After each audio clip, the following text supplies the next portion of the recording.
শিক্ষার্থীবৃন্দ, আপনাদেরকে আমি এর আগে কয়েকটি ক্লাস দিয়েছি বাংলা ব্যাকরণ নিয়ে। এখন থেকে আমি ক্লাস দেবো ইংলিশ গ্রামার নিয়ে। আজকে আমাদের আলোচনার বিষয় হলো নাউন। নাউন যে কোনো নামকে আমরা কী বলি? নাউন। পৃথিবীর সকল নামকে আমরা নাউন বলি। তার মধ্যে আমরা নাউনকে বিভিন্ন ভাগে ভাগ করতে পারি।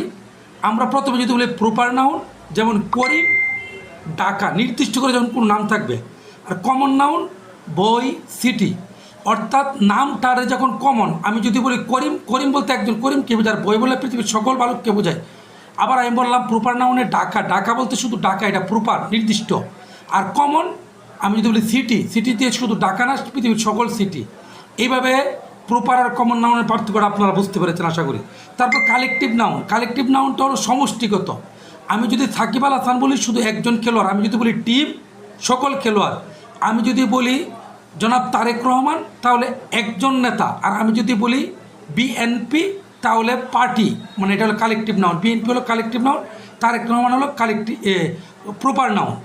আবার আমি যদি অ্যাবস্ট্রাক্ট নাউন, যেটাকে ধরা যায় না, ছোঁয়া যায় না, শুধু অনুভব করা যায়। যদি আমি বলি লাভ, ভালোবাসা, দেখা যায় না, ছোঁয়া যায় না, শুধু অনুভব করা যায়। বিউটি, সুন্দর, হুপ, আশা, ওয়েলথ, এটা অনুভব করার বিষয়। আবার ম্যাটারিয়াল নাউন, যেটাকে গণনা করা যায় না, শুধু পরিমাপ করে কেনা যায়, যেমন স্বর্ণ, গোল্ড, ওয়াটার, কটন, রাইস। এই ম্যাটারিয়াল নাউনটাকে আবার আমরা দুই ভাগে ভাগ করতে পারি, কনক্রিট নাউন আর আনকাউন্টেবল। কনক্রিট নাউনটাকে আবার কাউন্টেবল বলা যেতে পারে। আমি যদি বলি ডগ, আপেল, চেয়ার।